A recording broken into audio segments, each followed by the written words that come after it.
As a kid, I wanted to grow up as a fry cook, like SpongeBob. I imagined myself at 5 years old working at the Krusty Krab, flipping patties, washing dirty dishes, annoying Squidward at the cash register, while all the while getting paid less than minimum wage by Mr. Krabs. All I knew was that I wanted to start hustling, ASAP.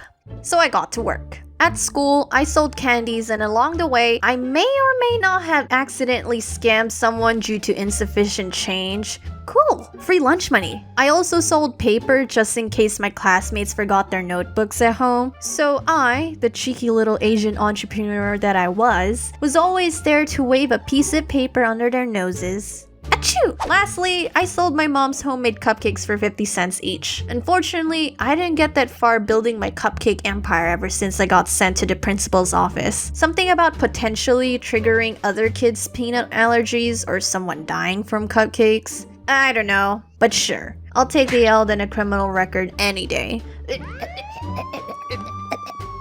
You'll never take me away, coppers! What do you want to be when you grow up? A universal question we've all been asked at some point in our lives. And if you're part of that 0.01% of humans who never got asked this FAQ, then your parents must have not loved you enough to ask.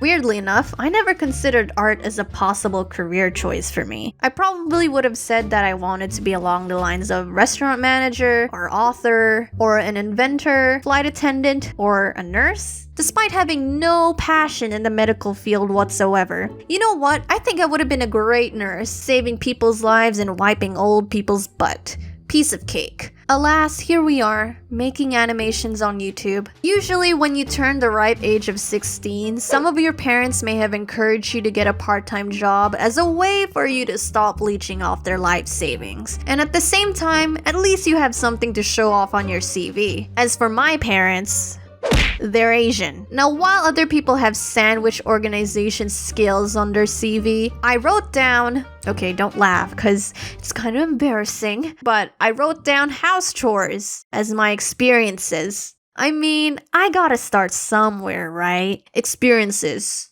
Feeding goldfish. My God.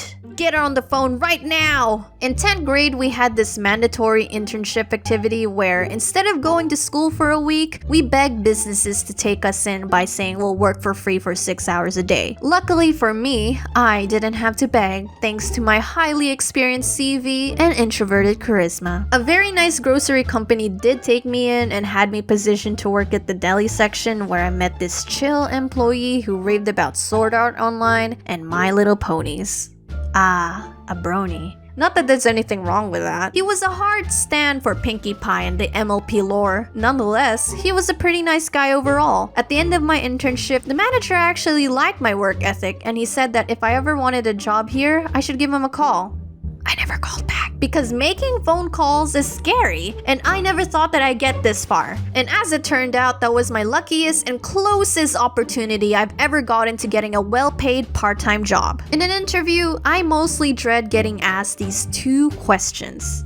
What are your strengths and why should we hire you? But you know what sucks? No one taught me how to lie or how to sound convincing. Just be yourself and they'll hire you, sweetie. Screw that! I'd rather showcase my strengths in a practical interview than fail miserably by convincing you how much of a 5-star quality human being that I am. So I was at this cafe interview and it was going well. I think. They finally got around asking me what my strengths were, and that's when I choked. Oh shit. Abort. Abort mission. The thing is, it's an easy question. So I wanted to say something, but at the same time, I couldn't say anything. So I ended up just making a weird face. I stared at my interviewer for a good minute, rattling my brain for keywords and phrases I read up on Google earlier, but my mind just, you know what? Nah. So I just went, what are strengths?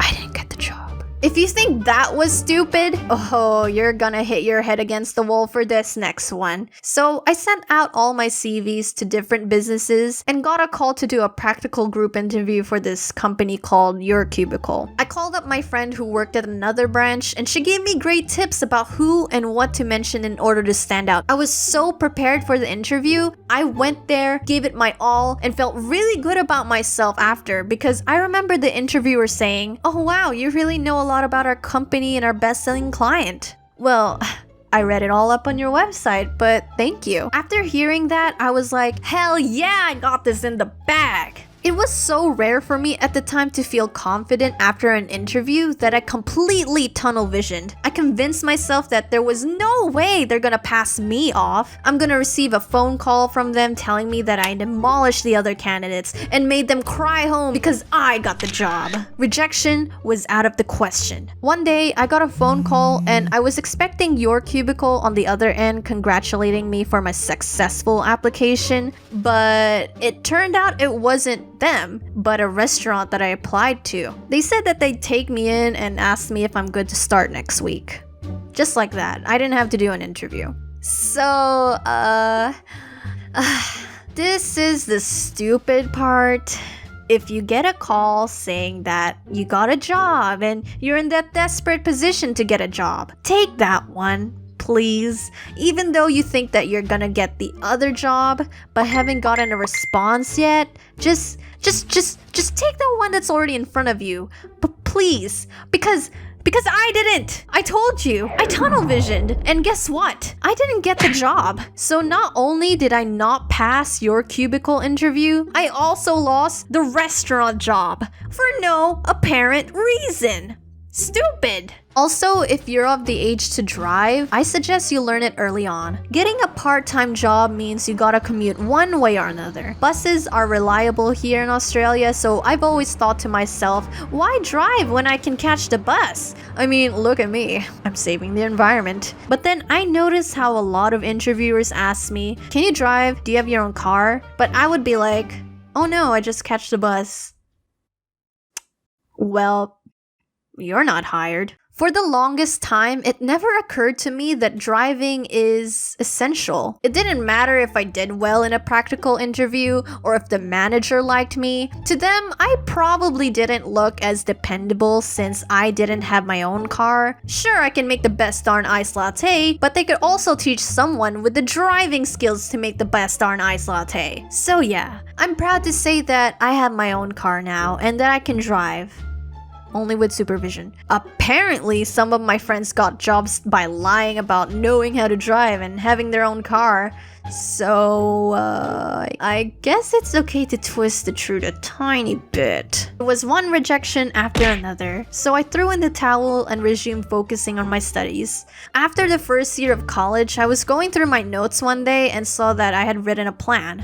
Plan A, get a job. Plan B, do YouTube. Obviously, Plan A sucked, so let's try out Plan B.